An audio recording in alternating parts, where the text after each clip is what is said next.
আমিরাতের বিমান ঘাঁটিতে ড্রোন হামলা চালানোর দাবি ইরানের। তেহরান ও ইস্পাহানে আবারও হামলা শুরুর ঘোষণা ইসরায়েলের। ইরান ও লেবাননে ইসরায়েল যুক্তরাষ্ট্রের যৌথ হামলার বিরুদ্ধে বিশ্বজুড়ে বিক্ষোভ, রাস্তায় নেমে প্রতিবাদ ইউরোপের বিভিন্ন দেশেও। যুক্তরাষ্ট্রে কমেছে কর্মসংস্থান, বেকারত্ব বেড়েছে 4.4%। বৈশ্বিক অনিশ্চয়তার কারণে অর্থনীতিতে চাপ বলছেন বিশ্লেষকরা। এবং যুদ্ধ পরিস্থিতিতে ফিনালিসিমা নিয়ে উয়েফার নতুন বার্তা, আর্জেন্টিনা স্পেনের ম্যাচটি দোহা থেকে সরে যাওয়ার সম্ভাবনা রয়েছে।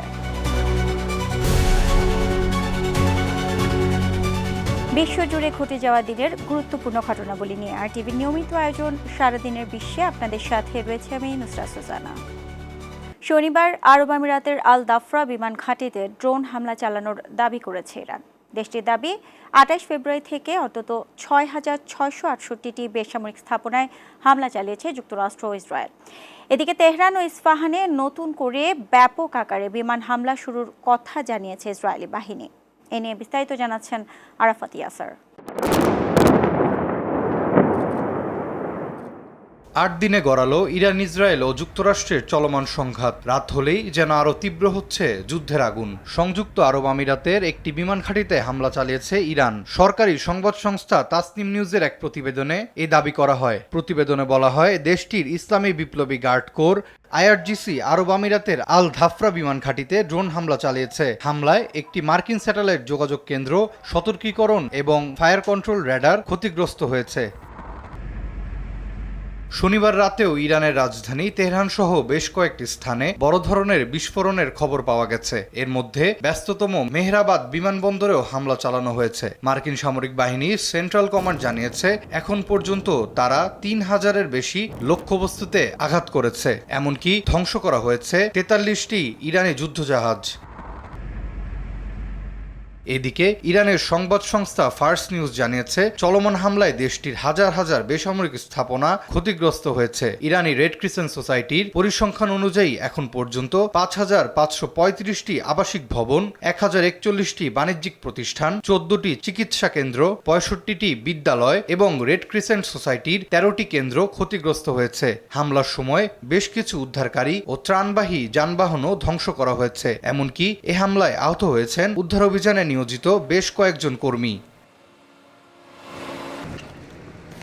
এর মধ্যেই শনিবার নতুন করে তেহরান ও ইস্পাহানে ইরানের বিভিন্ন অবকাঠামো লক্ষ্য করে ব্যাপক আকারে বিমান হামলা শুরুর কথা জানিয়েছে ইসরায়েলি প্রতিরক্ষা বাহিনী। IDF বলছে, চলমান সামরিক অভিযানের অংশ হিসেবেই এসব হামলা চালানো হচ্ছে। এদিকে উপসাগরীয় অঞ্চলে প্রিমা নামক একটি তেলবাহী ট্যাঙ্কারে ড্রোন হামলা চালিয়েছে ইরানের IRGC। বার্তা সংস্থা তাসনিম জানিয়েছে, হরমুজ প্রণালীতে জাহাজ চলাচল নিষিদ্ধ থাকা সত্ত্বেও সতর্কবার্তা উপেক্ষা করায় ট্যাঙ্কারটিকে লক্ষ্যবস্তু করা হয়। মাল্টার পতাকাবাহী এই জাহাজটি তেল ও রাসায়নিক পদার্থ বহন করছিল বলে জানা যায়। অন্যদিকে ইরাকের কুর্দি অধ্যুষিত স্বায়ত্তশাসিত অঞ্চলে কুর্দি গোষ্ঠীর 3টি অবস্থান লক্ষ্য করেও হামলা চালানোর কথা জানিয়েছে IRGC। তাদের দাবি, বিচ্ছিন্নতাবাদী গোষ্ঠীগুলো ইরানের আঞ্চলিক অখণ্ডতার বিরুদ্ধে কোনো পদক্ষেপ নিলে তাদের ধ্বংস করে দেয়া হবে।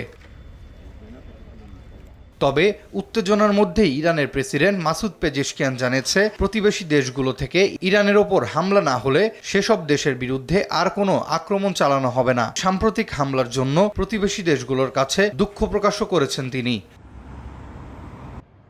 আরাফাত ইয়াসার, RTV। ইরানে অব্যাহত রয়েছে যুক্তরাষ্ট্র ও ইসরায়েলের যৌথ হামলা। গালফ অঞ্চলে অবস্থিত যুক্তরাষ্ট্রের সামরিক ঘাঁটি ও ইসরায়েলকে লক্ষ্য করে ইরানও পাল্টা হামলা চালাচ্ছে। এতে মধ্যপ্রাচ্য পরিস্থিতি আরও জটিল হয়ে উঠছে। এ পরিস্থিতির মধ্যে ইরানকে কঠোর বার্তা দিয়ে মার্কিন প্রেসিডেন্ট ডোনাল্ড ট্রাম্প বলেছেন, ইরানের নিঃশর্ত আত্মসমর্পণ চান তিনি। বিশ্লেষকরা বলছেন, চলমান এই সংঘাত যদি দ্রুত বন্ধ না হয় তবে তা মধ্যপ্রাচ্যের গণ্ডি পেরিয়ে বৈশ্বিক নিরাপত্তা ও অর্থনীতিতেও বড় ধরনের প্রভাব ফেলতে পারে। বিস্তারিত জানাচ্ছেন ইমতিয়াজ আহমেদ। ইরানের বিরুদ্ধে চলমান সামরিক অভিযানের মধ্যেই দেশটিকে নিঃশর্ত আত্মসমর্পণের আহ্বান জানিয়েছেন মার্কিন প্রেসিডেন্ট ডোনাল্ড ট্রাম্প। তিনি সতর্ক করে বলেন, ইরান আত্মসমর্পণ না করলে কোনো ধরনের সমঝোতা বা চুক্তির সুযোগ নেই। সামাজিক মাধ্যমে দেয়া পোস্টে ট্রাম্প আরও জানান, ইরানের আত্মসমর্পণের পর নতুন গ্রহণযোগ্য ইরানি নেতাদের নিয়ে দেশ পুনর্গঠনে সাহায্য করবে যুক্তরাষ্ট্র ও তার মিত্ররা। অন্যদিকে ইরানের প্রেসিডেন্ট মাসুদ পেজেশকিয়ান জানিয়েছেন, মধ্যস্থতার যে কোনো উদ্যোগের আগে শত্রুপক্ষকে জবাবদিহি করতে হবে, যারা ইরানের জনগণকে অবমূল্যায়ন করে এই সংঘাতের সূচনা করেছে। যুদ্ধের সপ্তম দিনেও ইরানের বিভিন্ন এলাকায় একাধিক বড় বিস্ফোরণের খবর পাওয়া গেছে। স্থানীয় গণমাধ্যম সূত্রে জানা যায়, রাজধানী তেহরান সহ বিভিন্ন স্থানে হামলা অব্যাহত রয়েছে। পাল্টা জবাবে উপসাগরীয় বিভিন্ন দেশকে লক্ষ্য করে ড্রোন ও ক্ষেপণাস্ত্র হামলা চালিয়ে যাচ্ছে ইরান। যদিও ইরানের হামলা আকাশেই প্রতিহতের দাবি করেছে সৌদি আরব, কাতার, কুয়েত, বাহরাইন এবং সংযুক্ত আরব আমিরাত। ইরানের ড্রোন ও ক্ষেপণাস্ত্রের সমন্বিত হামলার মুখে পড়েছে ইসরায়েলের বাণিজ্যিক কেন্দ্র তেল আবিব। এদিকে লেবাননের বৈরুতের দক্ষিণাঞ্চলীয় উপশহর দাহিয়ে সহ দক্ষিণ ও পূর্ব লেবাননের বিভিন্ন শহরে নতুন করে হামলা চালিয়েছে ইসরায়েল। চলমান যুদ্ধের প্রভাব নিয়ে উদ্বেগ প্রকাশ করেছেন কাতারের জ্বালানি মন্ত্রী সাদ আল কাবি। সতর্ক করে তিনি বলেন, এই সংঘাত বিশ্ব অর্থনীতিকে বড় ধাক্কা দিতে পারে, কারণ কয়েক সপ্তাহের মধ্যেই উপসাগরীয় জ্বালানি রপ্তানিকারক দেশগুলো উৎপাদন বন্ধ করতে বাধ্য হতে পারে। এদিকে মধ্যপ্রাচ্যের যুদ্ধরত পক্ষগুলোর প্রতি সংঘাত বন্ধের আহ্বান জানিয়ে এ আগুন নিভিয়ে ফেলার আহ্বান জানিয়েছেন জাতিসংঘের মানবাধিকার বিষয়ক high commissioner Volker Turk. And I call for an immediate cessation of hostilities. Imtiaz Ahmed, RTV। চলমান সংঘাতের মাঝেই ইরান ও লেবাননের পক্ষে এবং ইসরায়েল যুক্তরাষ্ট্রের যৌথ আক্রমণের বিরুদ্ধে বিশ্বজুড়ে চলছে মিছিল, সমাবেশ ও বিক্ষোভ। ইরান, ইরাক, সিরিয়া তো বটেই, বিক্ষোভ হয়েছে ইউরোপের বিভিন্ন দেশও। বিস্তারিত জানাচ্ছেন আব্দুল মালেক।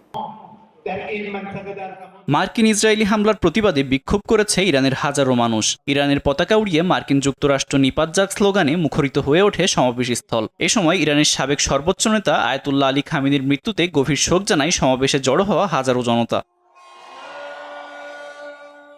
ইয়েমেনের সানা, ইরাক ও লেবাননের সাথে সংহতি প্রকাশ করে জড়ো হয়েছে হাজারো হুতি সমর্থক। বিক্ষোভ করছে ইসরায়েল যুক্তরাষ্ট্রের সহিংসতার প্রতিবাদ করে। তবে বারবার ইরানের পক্ষে থাকা সিরিয়ান সশস্ত্র গোষ্ঠী হুতি এখন পর্যন্ত আনুষ্ঠানিকভাবে যুদ্ধে নামার কোনো ঘোষণা দেয়নি।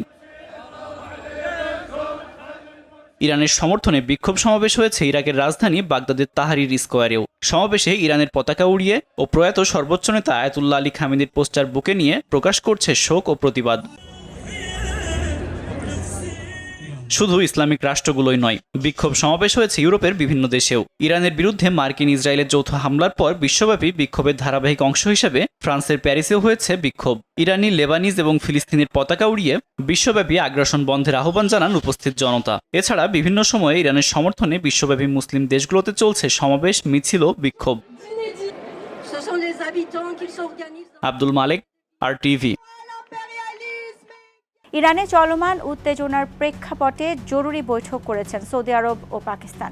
সৌদির প্রতিরক্ষা মন্ত্রী খালিদ বিন সালমান আল সৌদ ও পাকিস্তান সেনাবাহিনীর প্রধান আসিম মুনির এ সাক্ষাৎ করেছে বলে শনিবার লাইভ প্রতিবেদনে জানিয়েছে আল জাজিরা। সৌদি প্রতিরক্ষা মন্ত্রণালয়ের তথ্য অনুযায়ী এই বৈঠকে সৌদি আরবের বিরুদ্ধে ইরানের আগ্রাসন নিয়ে আলোচনা হয়। বিবৃতিতে জানানো হয়, উভয় পক্ষ আশা প্রকাশ করেছে যে ইরান বিচক্ষণতাও আলোচনার পথে এগিয়ে আসবে। সম্প্রতি পাকিস্তান ও সৌদি আরব যৌথ সামরিক চুক্তি করেছে, যেখানে এক দেশের উপর আক্রমণ হলে অপর দেশে আক্রমণ হিসেবে ধরা হবে। মধ্যপ্রাচ্যের চলমান সংঘাতের মধ্যেই যুক্তরাষ্ট্রের অত্যাধুনিক ক্ষেপণাস্ত্র প্রতিরক্ষা ব্যবস্থা থাড নিয়ে নতুন তথ্য সামনে এসেছে। জর্দানে মোতায়েন থাকা এই ব্যবস্থার একটি গুরুত্বপূর্ণ রাডার ধ্বংস হয়ে গেছে বলে জানিয়েছে আন্তর্জাতিক গণমাধ্যম। এতে অঞ্চলটির আকাশ প্রতিরক্ষার সক্ষমতা নিয়েও নতুন করে আলোচনা শুরু হয়েছে। বিস্তারিত জানাচ্ছেন আরাফাত ইয়াসার।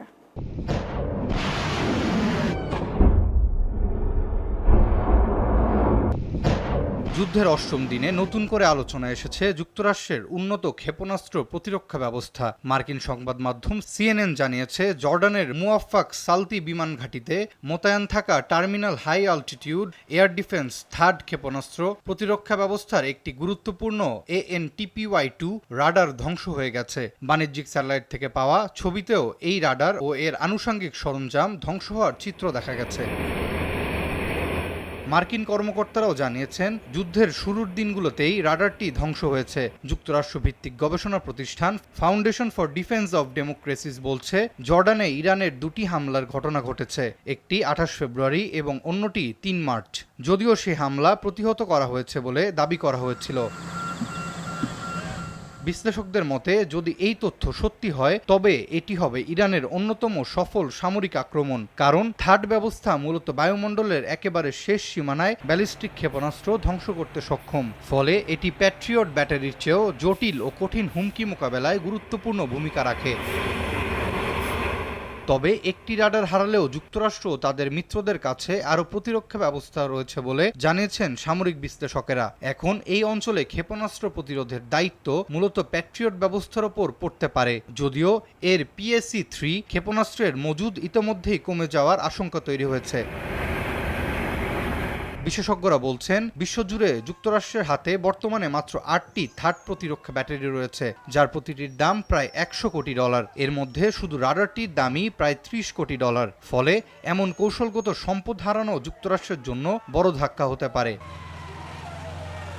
এদিকে চলমান সংঘাতের মধ্যেই যুক্তরাষ্ট্র তাদের ক্ষেপণাস্ত্র পরীক্ষা সক্ষমতা বাড়াতে উদ্যোগ নিয়েছে। শুক্রবার হোয়াইট হাউসে প্রতিরক্ষা সরঞ্জাম নির্মাতা প্রতিষ্ঠানগুলোর সঙ্গে বৈঠক করেছে মার্কিন প্রশাসন। পেন্টাগন ইতোমধ্যেই এসব অস্ত্রের উৎপাদন দ্রুত বাড়ানোর জন্য চাপ দিচ্ছে।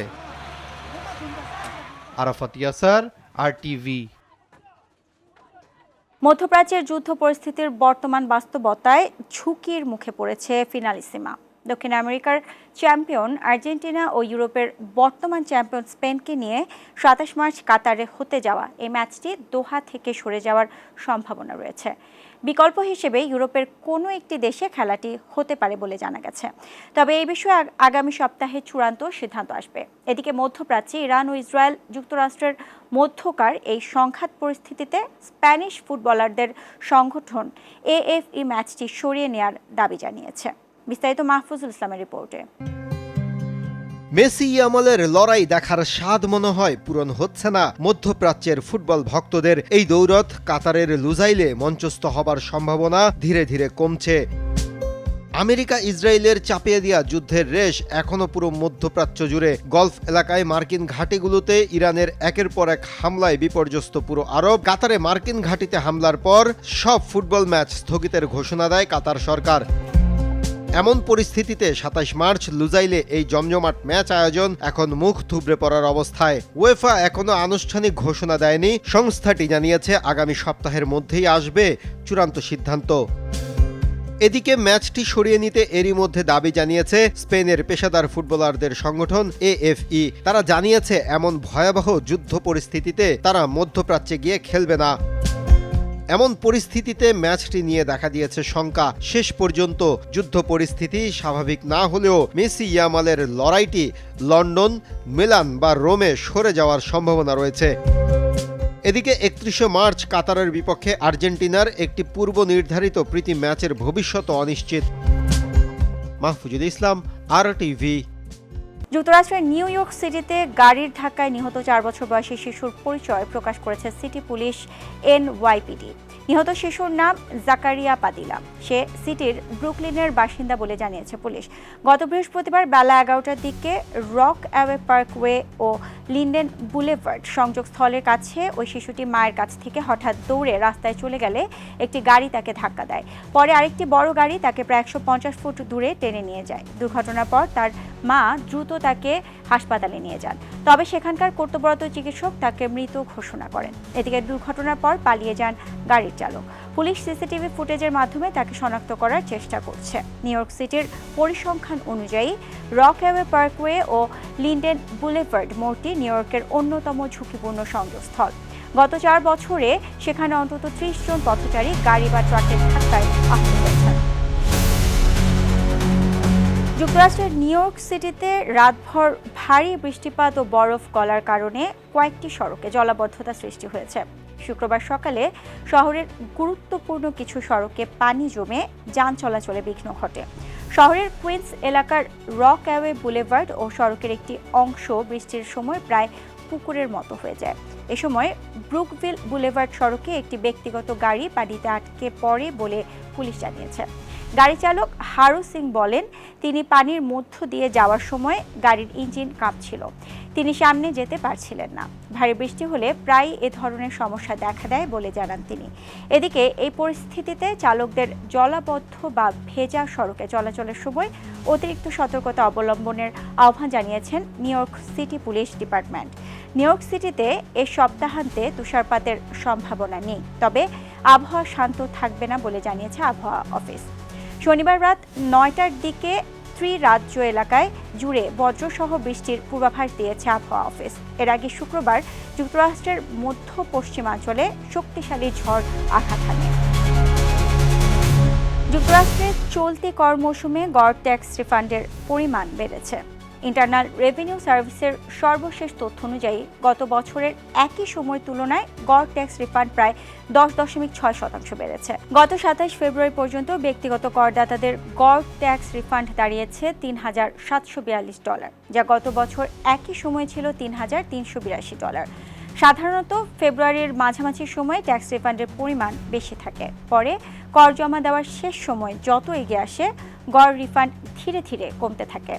কর কর্তৃপক্ষ জানিয়েছে, এখন পর্যন্ত প্রায় 5,15,00,000 ট্যাক্স রিটার্ন জমা পড়েছে। 15 এপ্রিলের মধ্যে মোট প্রায় 16,40,00,000 রিটার্ন জমা পড়তে পারে বলে ধারণা করা হচ্ছে। বিশেষজ্ঞরা বলছেন, নতুন কিছু কর ছাড় এবং বড় মানের কর ছাড়ের কারণে অনেক করদাতা এবার তুলনামূলক বেশি টাকা ফেরত পেতে পারেন। তবে প্রকৃত ফেরতের পরিমাণ ব্যক্তি ভেদে ভিন্ন হতে পারে। যুক্তরাষ্ট্রে গত ফেব্রুয়ারি মাসে অপ্রত্যাশিতভাবে কর্মসংস্থানের সংখ্যা কমেছে। পাশাপাশি বেকারত্বের হার বেড়ে 4.4% দাঁড়িয়েছে। শুক্রবার লেবার ডিপার্টমেন্ট প্রকাশিত এক প্রতিবেদনে এ তথ্য উঠে আসে। প্রতিবেদনে বলা হয়, ফেব্রুয়ারিতে কৃষি বহির্ভূত খাতে কর্মসংস্থান কমেছে 92,000, যেখানে জানুয়ারি মাসে সংশোধিত হিসাবে কর্মসংস্থান বেড়েছিল 1,26,000। খাতভিত্তিক তথ্য অনুযায়ী ফেব্রুয়ারিতে স্বাস্থ্য সেবা খাতে সবচেয়ে বেশি 28,000 কর্মসংস্থান কমেছে। এছাড়া তথ্য প্রযুক্তি খাতে কর্মসংস্থান কমেছে 11,000, পরিবহন ও গুদামজাত খাতে 11,000 এবং নির্মাণ খাতে 11,000 কর্মসংস্থান কমেছে। ফেডারেল সরকারের কর্মসংস্থান কমেছে 10,000। রয়টার্সের জরিপে অর্থনীতিবিদরা ধারণা করেছিলেন, ফেব্রুয়ারিতে প্রায় 59,000 নতুন কর্মসংস্থান সৃষ্টি হতে পারে। বিশ্লেষকদের মতে, শুল্ক নীতি ও বৈশ্বিক অনিশ্চয়তার কারণে অর্থনীতিতে চাপ তৈরি হয়েছে। অর্থনীতিবিদরা বলছেন, মধ্যপ্রাচ্যে চলমান সংঘাতের কারণে তেলের দাম বাড়ছে, যা মুদ্রাস্ফীতি বাড়ার ঝুঁকি তৈরি করছে এবং শেয়ার বাজারেও অস্থিরতা দেখা দিচ্ছে। দক্ষিণ কোরিয়ার জনপ্রিয় কে-পপ গার্ল ব্যান্ড ব্ল্যাকপিঙ্ক তাদের নতুন অ্যালবাম প্রকাশের পর এক অভাবনীয় ইতিহাস গড়েছে। দলটির তৃতীয় মিনি অ্যালবাম ও ডেডলাইন মুক্তির প্রথম সপ্তাহে কে-পপ গার্ল গ্রুপের ইতিহাসে সর্বোচ্চ বিক্রির রেকর্ড করেছে, জানাচ্ছেন মারজানি ভান। সামাজিক যোগাযোগ মাধ্যমে আলোচনার ঝড় উঠেছে ব্ল্যাকপিঙ্কের ইপি ডেডলাইন। প্রথম সপ্তাহে অ্যালবাম বিক্রিতে রেকর্ড করেছে গ্রুপটি। গ্রুপের এজেন্সি ওয়াইজি এন্টারটেইনমেন্ট জানিয়েছে, গত শুক্রবার অ্যালবামটি প্রকাশের পর প্রথম সপ্তাহে এর 17,74,000-এর বেশি কপি বিক্রি হয়েছে। অ্যালবাম বিক্রির পরিসংখ্যান নিয়ে কাজ করা প্রতিষ্ঠান হান্টেও চার্ট জানিয়েছেন, এর আগেও প্রকাশিত বর্ন পিঙ্ক অ্যালবামের তুলনায় প্রায় 2,30,000 কপি বেশি বিক্রি হয়েছে। প্রকাশের দিনই অ্যালবামটি 14 লাখ কপির বেশি বিক্রি হয়। বিশ্বজুড়ে চাহিদা প্রত্যাশার চেয়ে বেশি হওয়ায় অ্যালবামটি অতিরিক্ত কপি তৈরি করা হচ্ছে। অ্যালবামের গো গানের ভিডিও ইউটিউবে ট্রেন্ডিংয়ের তালিকায় শীর্ষে উঠে এসেছে। গণমাধ্যম রোলিং স্টোন লিখেছে, ব্ল্যাকপিঙ্ক তাদের সেরা সময়ে ফিরে এসেছে। বিলবোর্ড লিখেছে, গো গানটি অ্যালবামের সেরা গান এবং ব্ল্যাকপিঙ্কের প্রকৃত পরিচয় তুলে ধরে। 2025 সালের জুলাইয়ে ওয়ার্ল্ড ট্যুর ডেডলাইনের ঘোষণা দেয় ব্ল্যাকপিঙ্ক। অ্যালবামের নামটি সেখান থেকেই নেয়া। এ বছরের জানুয়ারি পর্যন্ত 16টি শহরে 33টি শো করেছে এই গ্রুপটি। মারজানি ভান, RTV। আর এরই সাথে শেষ করছি সারাদিনের বিশ্ব। RTVর সাথে সংযুক্ত থাকুন, মতামত জানান RTVর সামাজিক যোগাযোগ মাধ্যমগুলোতে।